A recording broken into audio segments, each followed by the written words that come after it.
Hey guys, today we'll be making a super cute and girly fringe backdrop. What you will need: plastic tablecloths, whatever colors you choose. I have this netting, zip ties, twill, scissors and a rotary cutter. Alright, let's get started. So the first thing you're going to do is unfold your tablecloth, but leave it folded in half.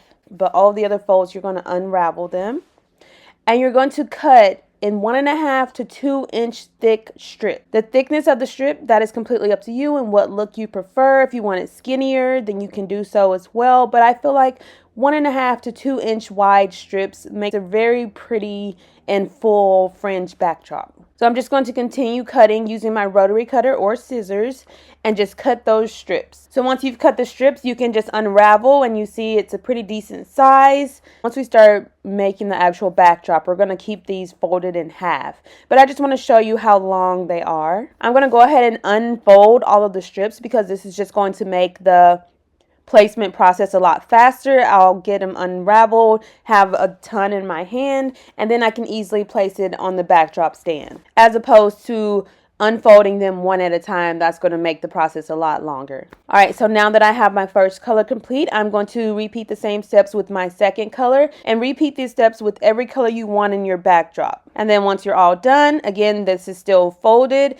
I'm going to unfold all of my strips just to make the placement process a lot faster and easier. So get these all unfolded and then I'm going to sit them to the side and repeat this step with every color I want to use. I like to get all of my strips cut and prepped first, and then I place them all on my backdrop stand, and that just makes the entire process so much smoother and quicker. As you can see, it's already looking so cute and precious already. Alright, so once you have all of your strips prepped, now it's time to place. And there are several options. So this is the netting. You can use this if you want to kind of have more structure and have like a specific number of strips in each square. Squares are 2 by 2, but you can also, if you want to kind of place the strips at different levels and kind of step levels, you can do that as well. The only downside about using the netting is you're not able to kind of slide and adjust the colors. If you don't like how something looks, you'll have to take it apart and then place it in the new section.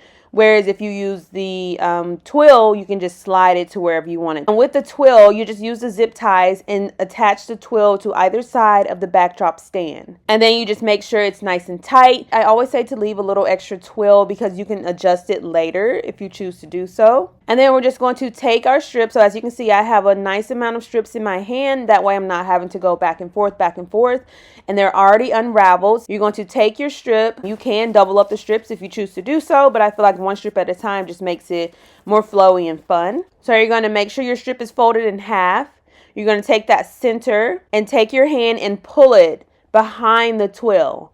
And then pull the 2 end pieces through the loop that you just made. And give it a nice strong sturdy tug from left to right a couple of times. Just like that. You can keep all of the strips completely folded in half, or you can kind of make it a little more fun and adjust the height of it. As you can see, this is not perfectly in half. I have more of the strip on one side than the other to kind of give it a little up and down flowy effect, which I do like to do as well. But again, if you want the straight across look, then just keep them all in half. But if you want more of a fun, tapered, flowy look, then you can, ever so many strips, just adjust the height and get it a little off center to where it's not completely in half. And then you just continue making your strips. Again, you have it in half. It's in front of the twill. You take your hand and pull the top loop down, and then you're going to pull the 2 end strips through that loop and then give it a nice firm tug left to right a couple of times.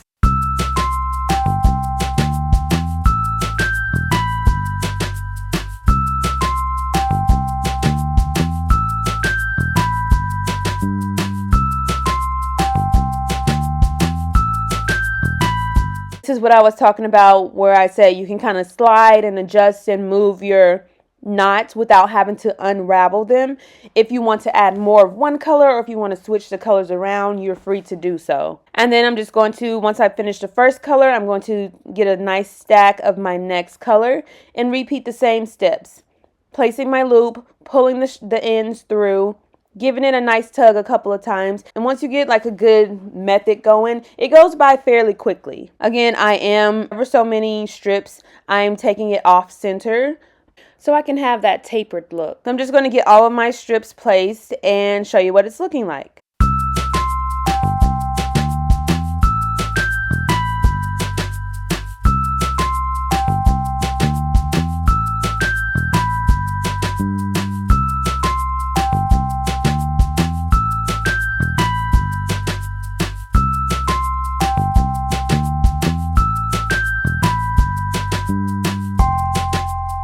Okay, so this is what the bottom is looking like. This is with me taking some of the strips off center so that it's not completely straight across. I think that just looks so cute and fun. So I prefer to do it that way. But again, if a certain look you're going for and you want to keep it completely straight across, you can do so as well. And as you can see, I've clipped the first strip of twill to the very top of my backdrop stand.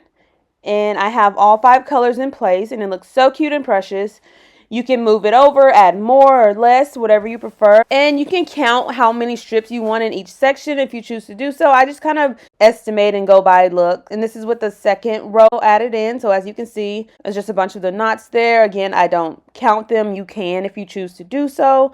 And you can kind of move them and adjust them if you want the colors switched up, or if you want it tighter or more of one color than another. You can adjust it as much as you'd like. And the zip tie, it can go up or down, so you're able to kind of move it if you want it tighter or further apart. That's why I like the twill more than the netting, because it gives you a little bit more leeway to adjust it if you want to make like slight modifications. And I've tied my third row of twill. And again, just repeating the same steps. I have a lot of my strips in my hand. I'm just making my loop, pulling it through, giving it a nice tug a couple of times, and then pushing it to the side. And that's pretty much it. You just keep repeating over and over. You can move, adjust, slide up or down, whatever you prefer. But it's so cute, simple, and easy to make. You can even add in fun ribbon in between just for a little pop of accent. You can add in glitter strips or glitter ribbon. You can even add in flowers or any other type of like floral decor. So I'll just keep repeating this process for as many layers as you like. I did go with 3 layers, but you can go with 4 or 5 or however many you prefer. And you are all done. So cute, simple, and easy to make. Modify the color, the style, add in any additional embellishments you prefer. If you want the fringe backdrop to be thicker or fuller or taller or wider, just adjust accordingly. So I actually prefer the twill because you can use a zip tie, take your twill and tie it to either end of your backdrop stand. Some people even like to use like the wire that's flat and straight and it doesn't have any bend or any give, but it's nice and firm, and you can just zip tie that to the backdrop stand.